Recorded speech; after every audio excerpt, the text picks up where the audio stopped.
أعوذ بالله من الشيطان الرجيم بسم الله الرحمن الرحيم الحمد لله رب العالمين الصلاة والسلام على رسوله وعلى آله وأصحابه أجمعين الله تعالى حمد sanolar payg'ambarimiz sollallohu alayhi vasallamga salovatu va salomlar bo'lsin. Assalomu alaykum va rahmatullohi va barakatuh. Aziz birodarlar, Qur'onni o'qib o'rganishlikdagi navbatdagi darsimizni boshlaymiz inshaalloh. Payg'ambarimiz sollallohu alayhi vasallam albatta amallar niyatlar bilan go'zaldir degan. Sahobalar biz amal qilishdan charchamadik, balki niyatlarimizni to'g'rilash bilan charchadik degan. Inshaalloh biz ham Qur'onni o'qib o'rganishimizdagi navbatdagi darsimizda niyatimizni to'g'ri qilib, xolis Alloh taolo uchun Allohning kalomini o'rganib yod olishlikni niyat qilamiz va darsimizni boshlaymiz. Oldingi darslarimizda m harfi bilan t harfini o'tgan edik. Endi n harfi bilan y harfini o'tamiz. N harfi o'zbek tilidagi n harfi bilan o'xshash ekan. Bismillahirrohmanirrohim. Na, ni, nu. Yana bu joyda mana bu boshlang'ich ko'rinish ekan. Ya'ni kalima boshlanganda bosh harfi mana shu holatda ko'rinadigan. O'rtasida mana bu holatda ko'rinadigan va eng oxirida bu holatda keladigan harfi.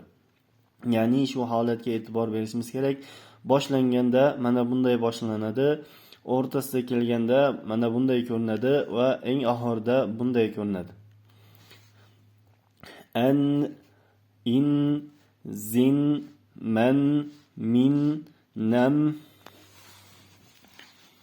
anta, nimta, antum, nimtum, naziru, nazinu, amarna, umirna, mararna, murirna, amrarna. Hop, endi y harfimizni o'qiymiz. Y harfi ham o'zbek tilidagi y tovushi bilan o'xshash ekan. Ya'ni ya, yi, yu. Bu ham kalimani boshida shunday holatda keladigan, o'rtasida bu holatda, oxirida mana bunday holatda keladigan. Hop, ay, aymu, aymu, zaytu, maytu, rayu, ramyu, yaman, maryam, mayzar, mayman, ayman, amrayni, zaytayni, aymayni, maytayni. Bu yerda yana eslatib o'taman. Mana bu sukun hech qachon qalqala qilinmaydigan harflar qalqala bo'lib qolmashi kerak. Amrayning, ya'ni m harfi, y harfi o'ta astalik bilan ushlanib turiladi.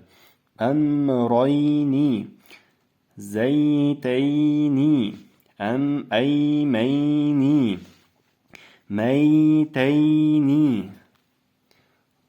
Sadaqallohul azim. Bugungi darsimiz shu inshaalloh. Keyingi darslarimizda b harfini o'tamiz. Subhana robbika robbil izzati amma yasifun va salamun alal mursalin valhamdulillahi robbil alamin.